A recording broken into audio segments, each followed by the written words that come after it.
The View hosts have got themselves into hot water again after they did the very thing they purport to be against, undermining women's success. Joy Behar stunned viewers when she said Donald Trump's press secretary, 27-year-old Karoline Leavitt, only secured her position because of her good looks. I think she's probably been put in there because, according to Donald Trump, she's a 10.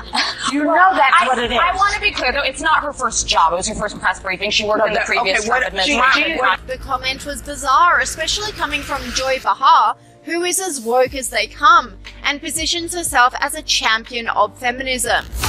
This online commentator said, "Disgusting Joy Behar of The View accuses Karoline Leavitt of being hired only because Donald Trump thought she was a..." Another harsh lesson in what occurs when hosts undervalue your guests is being taught by the consequences from The View's most recent scandal.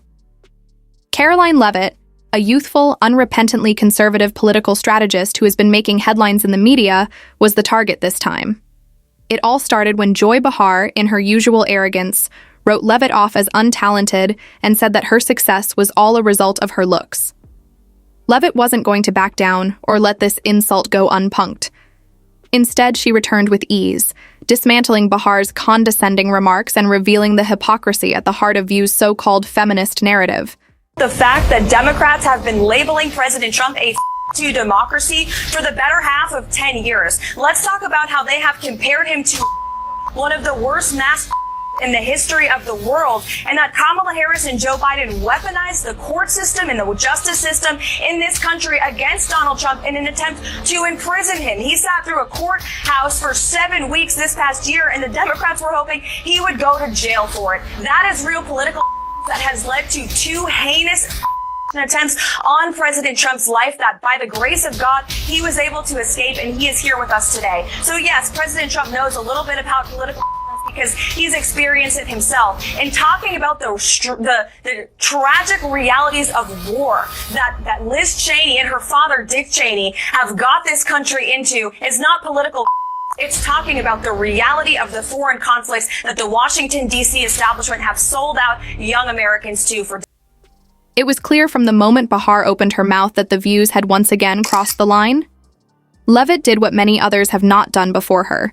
Rather than faltering in the face of typical aristocratic sneering, she fought back with a combination of courage and intelligence. Poise and, most importantly, the immediate facts. Behar spoke in a casual way.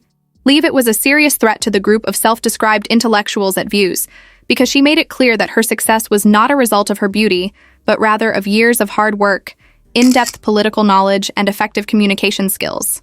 Leavitt didn't waste any time in pointing out how absurd it is to reduce a woman's accomplishments to her looks, especially given a show that consistently advocates for female empowerment.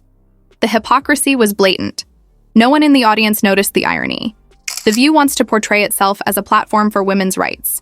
Yet the instant a woman doesn't agree with their left-wing views, they disparage her in the same way they claim to be opposing it. Please, his opponents are saying to this very day the same rhetoric that led to those 2 attempts. The second attempted on President Trump's life echoed the sentiment that President Trump is a democracy. And if you're a deranged lunatic and you're mentally ill, you will believe that lie, and yes, you will take political like we have seen in 2 instances against President Trump. Last week, Tim Walz and Kamala Harris said that everyone who showed up to President Trump's rally at Madison Square Garden was a That's despicable, dangerous, divisive rhetoric that is spewed by the Democrat Party every single day. And I'm so sick and tired of the media pointing the finger at Donald Trump and saying that he is sowing division in this country. He is not. The media is for pushing hoaxes like the one that you all pushed today, and the Democrat Party is for pushing lies about him. But the good news is Americans don't buy it. And that's why today in 2024, President Trump is more popular than he has been since 2016, because people don't trust. Let's be honest. This was more than just a casual comment made by Joy Behar. It was a part of a larger pattern that happens anytime a young, intellectual, conservative woman, the media actively works to denigrate her when she becomes well-known, whether it's Kayleigh McKinnon, Sarah Huckabee Sanders, or Elise Stepanik. When a woman does not fit within the media's ideological box, they often portray her as inconsequential, unqualified, or only attractive to their male colleagues. In this case, the perspective tried to do just this. Throw a foolish sexist attack in the hopes that it would go unchecked, but it backfired horribly this time. Leavitt not only called out the double standard but also made sure to remind Bahar and the other panelists that she earned her position through hard work and real competition in the political arena, unlike the View hosts who have built their careers by ignoring others and appealing to a sheltered audience that already agrees with them. Leavitt had to rise through the ranks and face close scrutiny. While they were idly chatting and criticizing others, she also made care to remind them of something they were clearly ignoring. People from all political backgrounds rushed to social media to condemn the perspective for its blatant hypocrisy as soon as the moment became viral. She is actively participating in the broader discussion, rather than only being a talking head on a talk show throughout the day. People from all walks of life agreed that Bahar's criticism was not only inappropriate, but also completely counterproductive. And even those who did not share Leavitt's political views could not deny that she had demonstrated a serious weakness in the View's discussion of women in politics. Videos of Leavitt interrupting Bahar's condescending remarks went viral. Something yesterday that really pissed me off. And that was, she said, there will be no wokeness here. Oh, yeah. Let me explain something to you. Because without that wokeness, you might not have that job. Yeah. Because women were not invited to that table. Mm-hmm. Women were not invited to many tables in this nation. The reason we fought and busted our behinds to make sure that you didn't have to worry about this. And now to hear you talk about it and to hear anybody talk about the wokeness was put in place for a reason. Because black people couldn't get into college. On the show, strong, independent women are admired, but only if they align with the network's rigid ideological framework. To make matters worse for the perspective, they tried to make Leavitt seem foolish. But in the end, they just made them look like a pretty face that doesn't belong at the table because a woman doesn't match their left-wing agenda.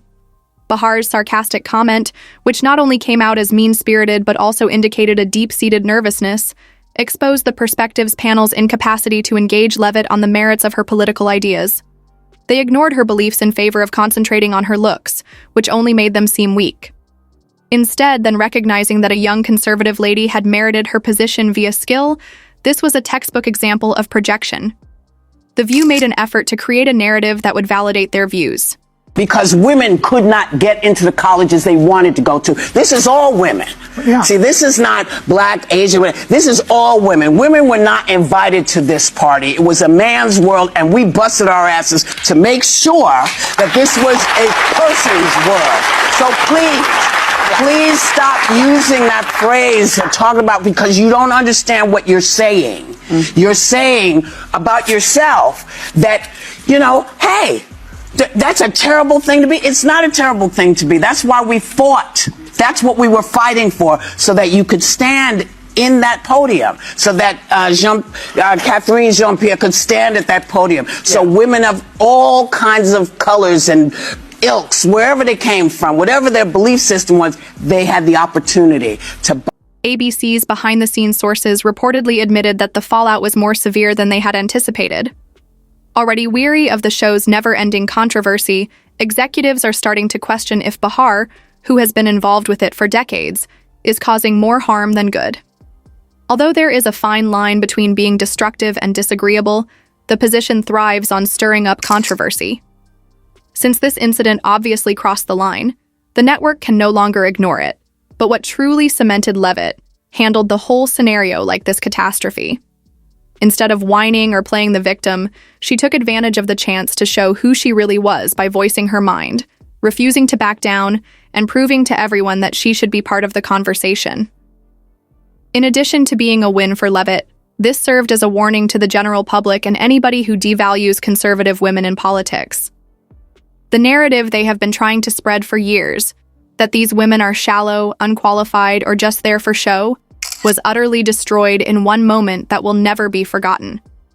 They made her voice louder than before, even though the View may have thought they were muting their guest. So what do you think? Drop your thoughts in the comments section below, and if you don't want to miss out on the hottest celebrity news, make sure to subscribe to Daily Finder.